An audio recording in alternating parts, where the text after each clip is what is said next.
It all started on a calm spring morning. The sun was just rising over the trees that bordered my land, and the air smelled fresh, like new grass and soil. I was standing by the edge of my farm pond, sipping my coffee, watching the ducks swim lazily across the water. It's the kind of peaceful moment you dream about when you move out of the city and into the countryside. That little pond was one of the main reasons I bought the property. It wasn't just a piece of water, it was a symbol of peace, something I had worked hard to enjoy. I live on a few acres just outside of a suburban neighborhood. While most of the houses are part of an HOA, mine is technically outside of their jurisdiction. That means I don't have to follow their rules. I don't pay HOA fees. I don't deal with their petty politics. And I definitely don't answer to them. My land is fenced off clearly, with signs showing where it ends. But somehow, not everyone respects that. The neighbor directly behind me is Karen. And yes, she lives up to her name in every possible way. She moved in about a year ago, and from the start, she made it clear that she thought she was in charge of everything around her. The first conversation we ever had wasn't even a greeting. It was her telling me that my fence was too rustic and didn't match the aesthetics of the neighborhood. Mind you, my house isn't even in the neighborhood. That should have been the first red flag. But I tried to be polite. I smiled. I told her that my fence was staying and that my property wasn't part of the HOA. Her response? Well, maybe it should be. That's the kind of person we're dealing with. Things stayed quiet for a few months. I kept to myself, and she mostly stayed on her side of the fence. But then the weather started warming up, and I noticed something strange. I'd find footprints near the pond. Not mine. Not from my kids. And definitely not from wildlife. Once or twice, I'd find trash, plastic cups, a towel, even a pair of flip-flops left behind. I thought maybe it was teenagers from the neighborhood sneaking onto the property. It happens. Still, I decided to check the security camera footage just in case. What I saw made my jaw drop. There was Karen. In broad daylight. With her kids. Her friends. Their kids. A full-on group, walking straight onto my land, like they owned the place. They had towels. Coolers. Floaties. They were using my pond like it was some kind of community pool. One of them even set up a speaker and played music while the rest splashed around in the water. And no one seemed to think there was anything wrong with that. I replayed the video 3 times. I kept hoping I was misunderstanding something. But no. She had crossed the line, literally and figuratively. The next day, I waited until I saw her outside. She was watering her plants, sunglasses on, as if she hadn't just trespassed with a group of people onto someone else's private property. I walked over and asked if she had been using the pond. Her response? Oh, we just stopped by.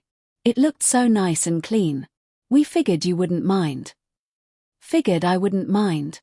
I told her very clearly that the pond is private. It's not for public use. It's not a park. And no one is allowed to be on my land without permission. She rolled her eyes and said, "You're being really selfish. It's just water. You're not even using it most of the time." That was when I knew this wasn't a one-time mistake. This was a mindset. She genuinely believed she had the right to use something just because she wanted to. I told her again, firmly, that it's trespassing. And if it happens again, there will be consequences. She didn't take that well. In fact, over the next few days, she began telling other neighbors that I was hoarding nature. Her words, not mine. She said I was being rude, antisocial, and unneighborly for keeping that beautiful pond to myself. One neighbor even asked me if I was really not letting the kids swim, as if that was some kind of crime. The gossip spread fast. People who had never even spoken to me suddenly had opinions about my land. And all the while, I kept finding signs that people had been there. More trash. More footprints. Once, I even found a cigarette butt floating near the edge of the water. That's when I decided enough was enough.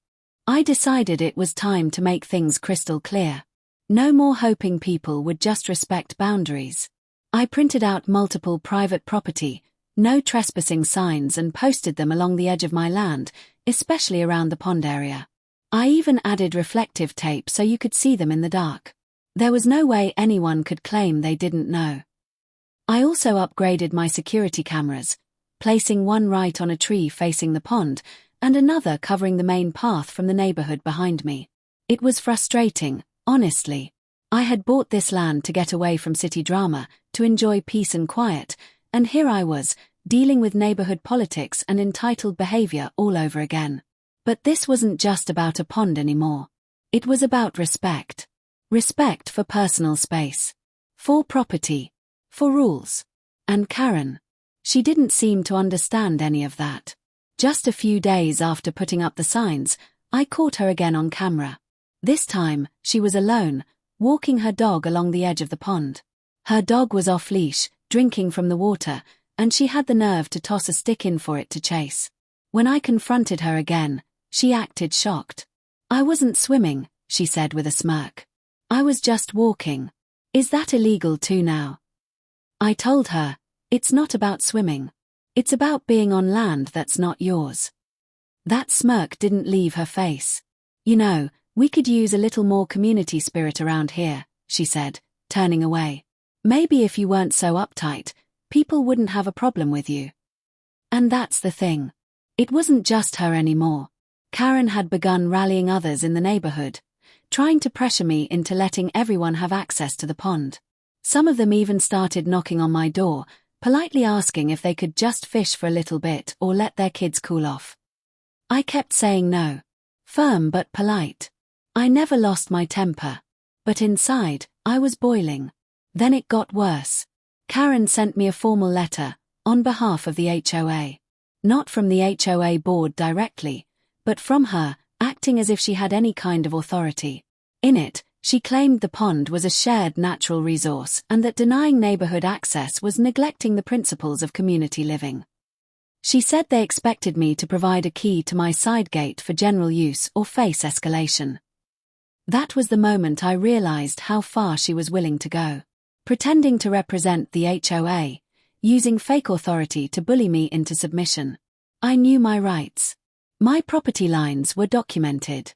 The pond sat entirely within my land, confirmed by county maps and title documents. The HOA had no jurisdiction, no power over me. But Karen. She was betting that pressure and drama would wear me down. It didn't. I went to the county office and got a fresh copy of my property lines. I printed them out and laminated them. I even attached one to my gate. I sent a registered letter back to Karen, stating clearly that any further attempts to access or claim rights over my pond would be considered harassment and trespassing. I included copies of the land maps, just so there would be no confusion. But Karen didn't back off. She started walking by my property more frequently, glaring through the fence like I had done something to her. I heard from another neighbor that she was organizing a petition. Not a legal one, just a list of people who agreed that the pond should be shared. She was going around collecting signatures, trying to build some sort of social pressure campaign. Meanwhile, I kept checking my cameras daily. I even installed a motion sensor light near the pond. Every little movement triggered it. I was getting constant alerts, and it was always the same thing. People creeping too close, pretending to just walk by when clearly they were trying to use the area. It was exhausting. I was spending more time watching for trespassers than enjoying the land I worked so hard for. And the most infuriating part? Karen kept acting like she was the victim. Like I was the one being unreasonable. She'd say things like, "He's acting like he's guarding gold back there." Or, "It's just water, for crying out loud." But she didn't get it. It wasn't about the water. It was about the principle. This was my land. My space. My peace. And she was slowly poisoning it with her entitled attitude and smug smile. I had to do something more than just signs and letters. Because clearly, Karen wasn't getting the message. I sat on the porch one evening, watching the sunset reflect off the still surface of my pond. It should have been peaceful, but all I could think about was how this quiet had been disturbed. Not by noise, but by entitlement. I didn't want to keep fighting. But at the same time, I wasn't going to let my property be treated like some public attraction. Karen had crossed more than just a fence, she had crossed a line of respect. That night, I decided to try something different. Not aggressive. Not loud, but definitely effective. I looked into ways to make the pond less appealing without actually damaging anything or creating legal problems. I wasn't interested in revenge. I just wanted peace. That's when I stumbled upon a harmless, biodegradable pond dye. Farmers and landscapers use it to manage algae and protect fish from too much sunlight. It comes in bright colors, usually blue or green. But I found one in neon lime green. Not toxic. Not harmful to wildlife. Just ugly. And eye-catching. Perfect. The next morning, I poured it into the water, carefully following the instructions. Within a few hours, the pond looked completely different. Instead of calm, reflective water, it now glowed an intense green, almost like something out of a cartoon. It didn't look inviting anymore. It looked like something you'd want to avoid. I'll admit, I laughed. A real laugh. It felt like I had finally taken a little bit of control back. The pond was still perfectly healthy. My ducks didn't care. The fish were fine. But I knew Karen and her little crew wouldn't be rushing in for a swim anytime soon. It didn't take long for the reaction. That afternoon, I was outside stacking some firewood when Karen marched over, holding her phone like a sword. She didn't say hello. Just jumped straight in. "What did you do to the pond?" she demanded. I turned, calm as ever. I treated it. Algae control. Totally safe. You know, routine farm stuff. She stared at me, squinting like I had spoken another language. "It's neon green. It looks toxic." I shrugged. Looks can be deceiving. It's actually eco-friendly. Lots of farmers use it. She didn't like that answer. Not one bit.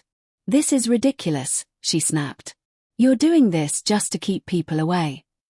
I didn't deny it. It's my pond. I can treat it however I want.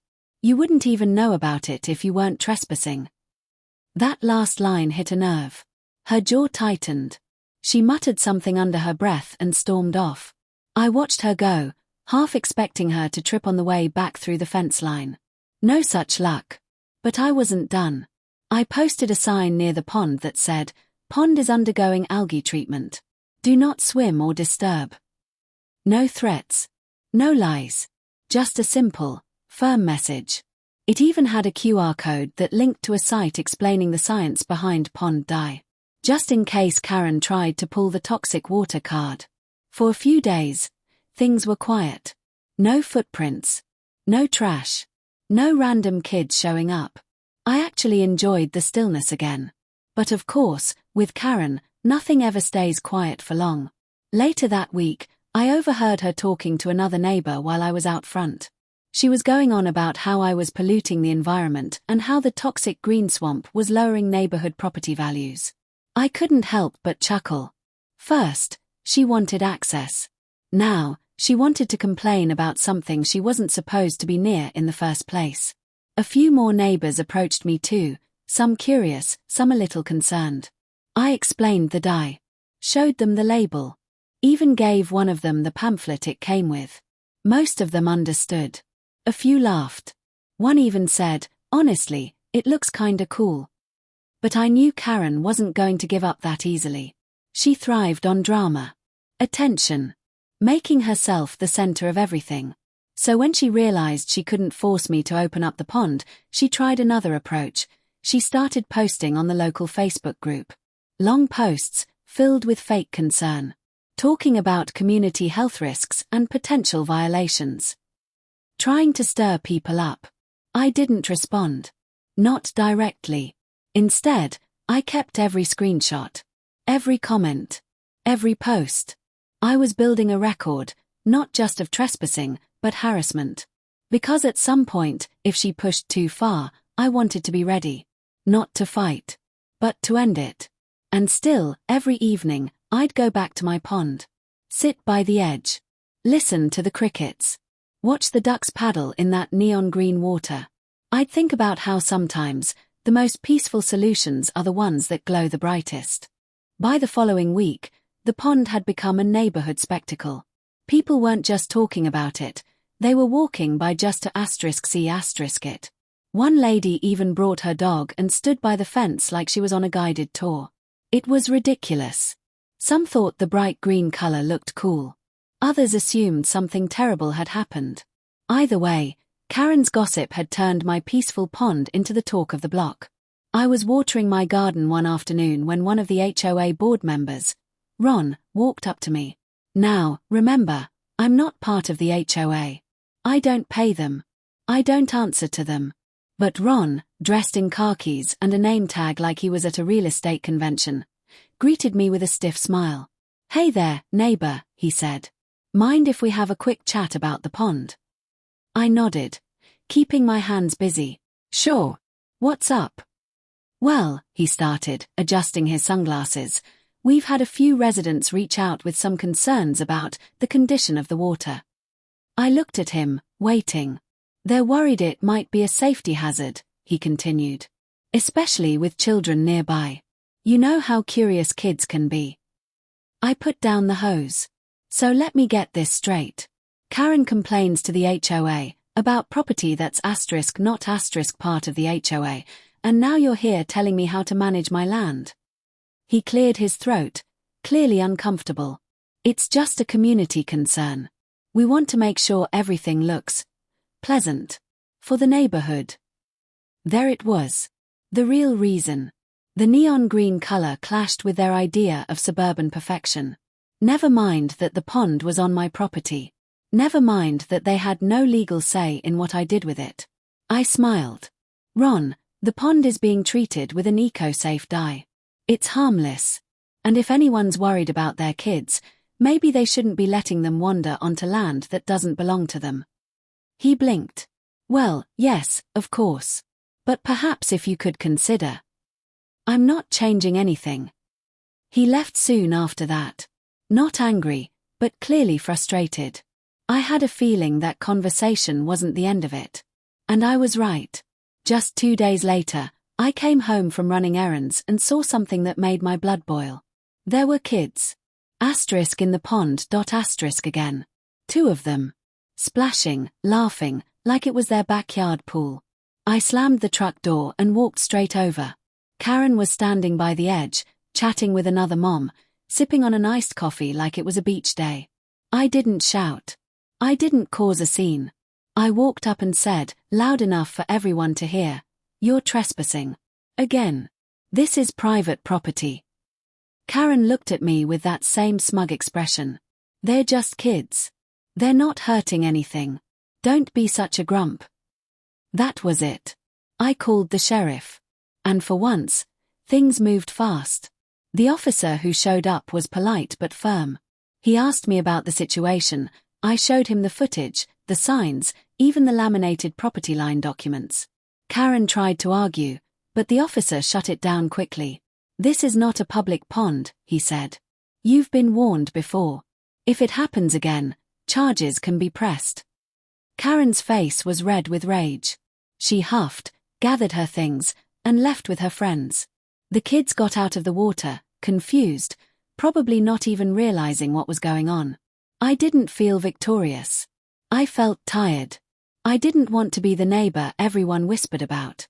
I didn't want a spotlight on my pond or a sheriff's car at my gate. I just wanted to enjoy my space without interference. That night, I installed a lock on the gate. I added a sign that said, "Area under surveillance. Trespassers will be prosecuted." I added another trail camera, just to be sure. I wasn't playing anymore. The following day, I checked the neighborhood group. Karen hadn't posted. But someone else had. A dad from a few streets over. He wrote, "Reminder, that pond isn't public. Please respect boundaries. We wouldn't want strangers walking into our backyards either." It got dozens of likes. A few comments agreed. And for the first time in a while, I felt a little less alone in this. Maybe people were starting to see through Karen's antics. Maybe they were tired of her too. But deep down, I knew Karen wouldn't back down that easily. The days after the sheriff's visit felt calmer, but I knew the peace was fragile. Karen wasn't the type to back down quietly. Her determination was the kind that simmered beneath the surface, ready to boil over the moment she felt cornered. I kept checking my cameras obsessively, watching the edges of my property like a hawk, expecting her or her friends to test the limits again. One afternoon, as I was working in the barn, my phone buzzed with a notification from the security app. Motion detected near the pond. I grabbed the tablet and replayed the clip. It was Karen. Again. This time, she wasn't alone. She had a clipboard, a camera, and a small crowd trailing behind her, neighbors, some of whom I hadn't met before. They were walking on my land, snapping pictures of the pond, jotting down notes, all under the guise of community inspection. I could almost hear the whispers. Look at how green it is, this can't be healthy. What's he hiding back there? I felt a wave of exhaustion wash over me. But I also felt something else, a spark. If she wanted to make a show, fine. I wasn't going to hide. I walked over, hands in my pockets, and addressed the group calmly. This is private property, I said clearly. No one is allowed here without permission. Karen's eyes narrowed. We're just concerned neighbors, she said, holding up her clipboard like it was a badge of honor. We're here to make sure the environment is safe for everyone. I raised an eyebrow. Funny, the only one causing trouble is you. The neighbors looked a little unsure. Some shuffled their feet. I wasn't sure if they were convinced by me or just uncomfortable with the confrontation.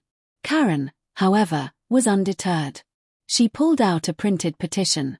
We've gathered signatures from the neighborhood asking you to open the pond for public use. I laughed softly. You do realize I'm not part of the HOA, right? And that this land is mine. She didn't answer. Instead, she turned to the crowd and started talking about community rights and shared resources. I felt a mix of frustration and disbelief. How could she be so blind to the fact that I had the legal right to control my property? Did she think that social pressure overrode ownership? After they left, I sat by the pond, the neon green water still glowing eerily under the afternoon sun. I couldn't help but think how strange it was that something so simple, a little pond on my farm, had turned into such a battlefield. But this wasn't really about water or land. It was about control, respect, and boundaries. Later that week, I decided to reach out to a local attorney. I wanted to understand my rights clearly and get advice on how to protect my property from this ongoing harassment. The attorney was straightforward. You're within your rights to deny access and to pursue legal action if trespassing continues. But make sure you have documentation. Security footage, written warnings, anything that proves you've communicated your boundaries clearly. So, I started compiling everything. I printed out the letters, saved all the camera footage, kept copies of the HOA letters Karen had sent, and documented every encounter. I wasn't looking for a fight, but I was ready if one came. Around this time, I also started reaching out to a few neighbors who had been hesitant to take sides. Some of them were simply tired of the drama but understood my position.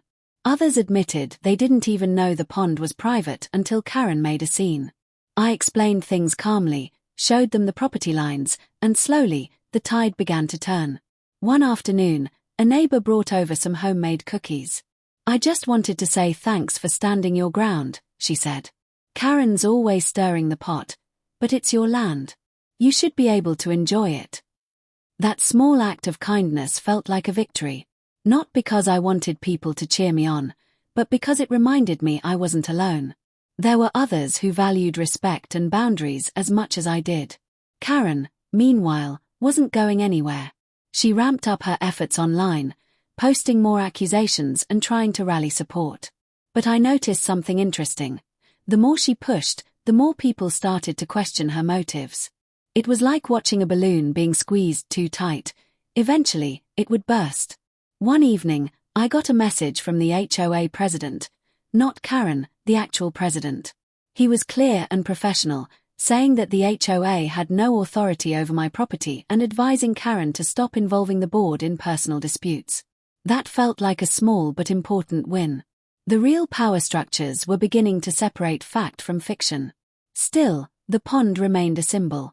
A bright green symbol of personal space defended against entitlement.